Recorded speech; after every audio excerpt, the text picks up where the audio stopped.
아는 만큼 보이고 보는 만큼 성장합니다. 국제관계 전문가들을 모셔놓고 우리가 세계 정세와 한반도에 관련된 얘기를 나눠봐야 되겠죠. 수준 높은 통일 지식으로 통일 공감을 업그레이드를 시켜드릴 통일 지식 레벨업 썬킴 인사드리겠습니다.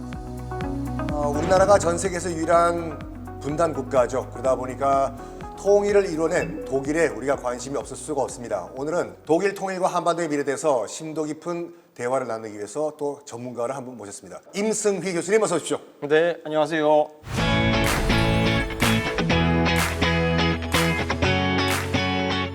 자, 이제 진짜 우리만큼 독일에 관심이 많은 나라도 없을 것 같습니다. 왜냐하면 일단 그 통일을 했고 우리는 또 통일을 해야 될 사람이고 그러다 보니까 공통점이 있는데 우리나라가 독일에 관심이 있는 게 맞죠, 교수님?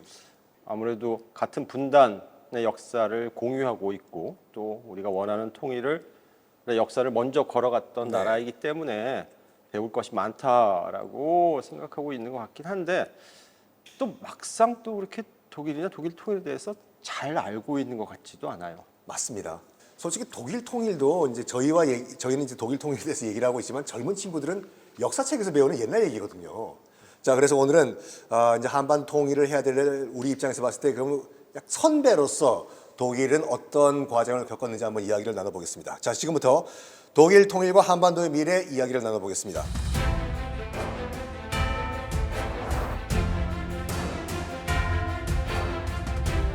독일이 통일된 지가 저희야 뭐 엊그제 같은데 벌써 30년 전 일입니다. 어떤 과정으로 독일이 통일됐을까요? 그러니까 세월이 그렇게 빠르게 지나가네요. 진짜 빨리 지나가요. 네, 네. 통일 이후에 독일은 사실 괄목할 만한 성장을 이룬 건 사실 분명한 것 같습니다. 경제 지표로 보면 2023년도에 세계 GDP 순위에서 일본을 이제 독일이 추월해서 세계 3위의 경제 대국으로 올라섰고요. 이런 이제 경제 성장을 이루기 위해서 많은 노력을 했다는 점인데 문제는 이제 당시 돈 항상 문제죠. 도대체 그 재원을 어떻게 마련하느냐. 그렇죠. 돈이 항상 문제죠. 예, 그래서 서독에서는 통일세라고 하는 특별세를 신설하기도 했습니다. 이 통일세의 정식 명칭은 연대 부과금이라고 하는 이름인데 1991년 그러니까 통일이 바로 다음 해에 도입됐죠. 또 하나는 이제 동독 지역의 실업률인데요. 이게 이제 점차 감소하거든요. 그 통일 직후의 동독 지역의 실업률이 지역에 따라서 거의 20%를 육박했어요. 이게 2015년에 이르러서는 5%대로 떨어지더니 2027년 그러니까 실업률 예측인데 마이너스 실업률이 나올 것이다 라는 전망까지도 나오고 있습니다. 그럼 이런 식으로 이제 경제적인 측면에서는 긍정적인 여러 가지 결과가 도출이 됐는데 정치적으로는 어떻습니까? 정치적으로도 통일 이후에 독일은 이제 안정적인 민주주의를 바탕으로 해서 국제사회에서 정치적 위상이 확실히 높아졌습니다. 특히 동독 지역의 이제 서독의 민주주의를 정착시키는데 사실 이 민주주의 정착 과정이 쉽지는 않거든요. 그렇죠. 네. 한 번도 그런 방식으로 살아본 적이 없는 사람들한테 네. 결국 이제 모든 걸 새로 교육해야 된다는 의미이고 여기에 직업훈련 실시하고 보험, 연금 등의 이제 사회복지 제도가 적용되면서 주민들의 사회적 안전망이라고 하죠. 이거를 강화시킵니다.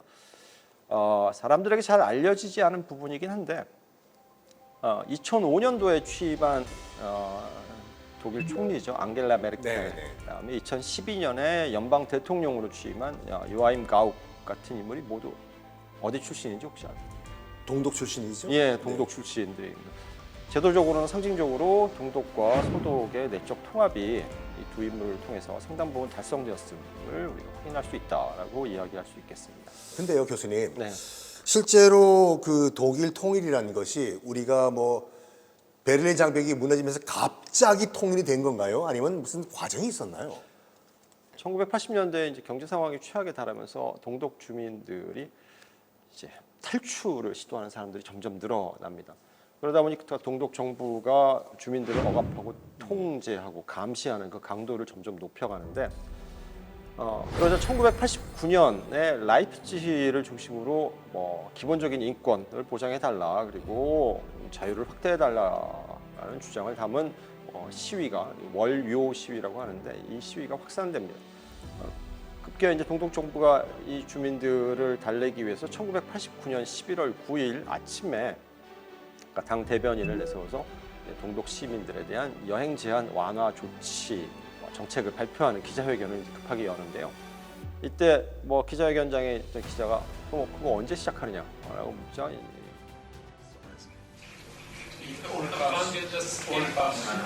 Bitte? Ab sofort.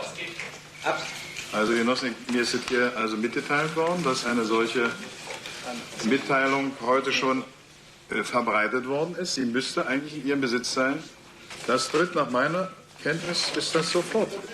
Unverzüglich. Unverzüglich.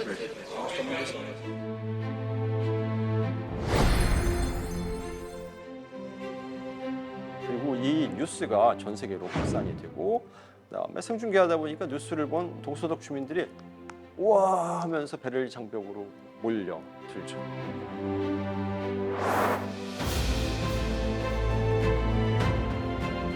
장벽 붕괴 이후에 동서독이 이제 그때 통일 협상을 시작했고요. 네. 이 과정에서 이제 주변 국가들이죠.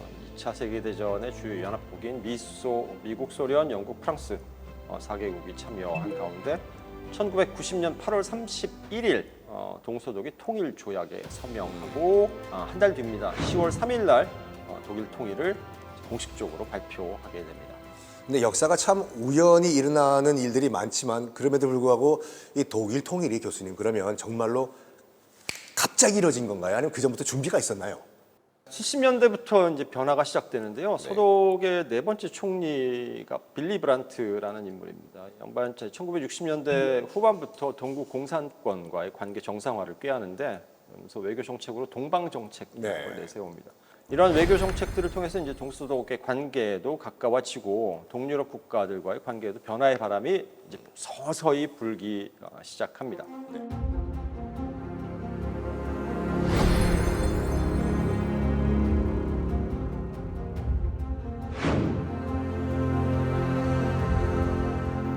유명한 정책 두 가지가 있죠. 이제 글라스노스트와 페레스트로이카 개방과 개혁이라고 하는 정책을 내세운 이후에 소련은 물론이고 이제 한때 소련이 위성 국가라고 불렸던 이제 동유럽 국가들에서도 민주화 바람이 거세게 불게 됩니다.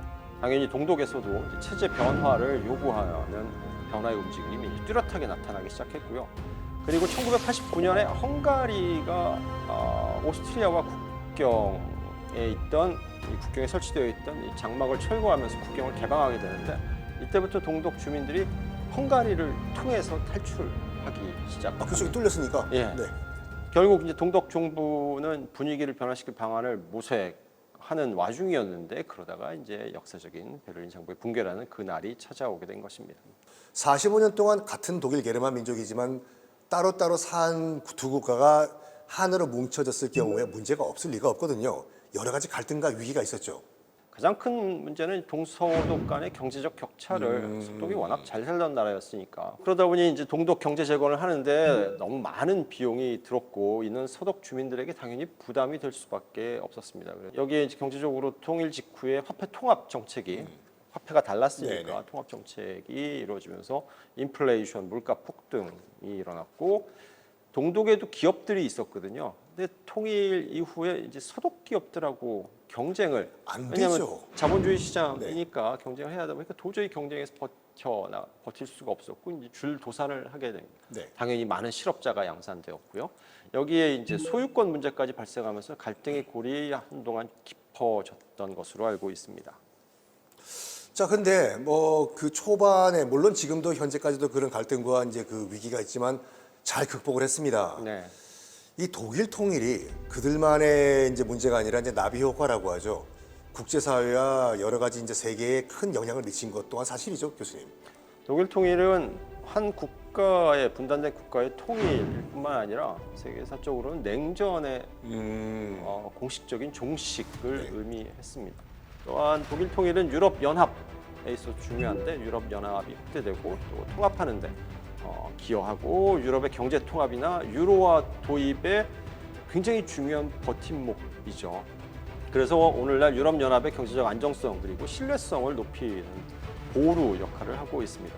이렇듯 통일 이후 현재 독일은 유럽과 세계 무대에서 과거에 비해서는 확실히 그 영향이 커졌다고 볼 수 있겠죠. 그렇죠. 이 독일이 통일되는 과정을 지켜보는 우리로서 아직까지 네. 분단되어 있는 우리로서는 우리는 뭘 우리 배워야 할까요?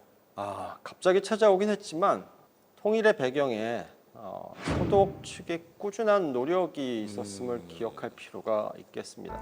어떻게 보면 우리가 굉장히 다른 문화, 다른 제도, 다른 경제 시스템에 살고 있는 사람들, 타자인데 타자의 경험을 존중하고 있는 그대로 마음에 들건 들지 않던 간에 존중하고 그들의 고유한 삶과 소통할 수 있어야 한다. 이게 독일 통일로부터 배울 수 있는 교훈이 아닌가라고 생각합니다. 이 통일이라는 것이 정말 하루아침에 짜잔 오면 얼마나 좋겠습니까? 오더라도 우리가 해결하고 극복해야 될 문제가 한두 가지가 아닌 것 같습니다. 자, 유럽 정세에 대한 확실한 레벨업이 기대가 됩니다. 통일 지식 레벨업은 다음 시간에도 계속됩니다. 감사합니다. 감사합니다, 교수님. 감사합니다.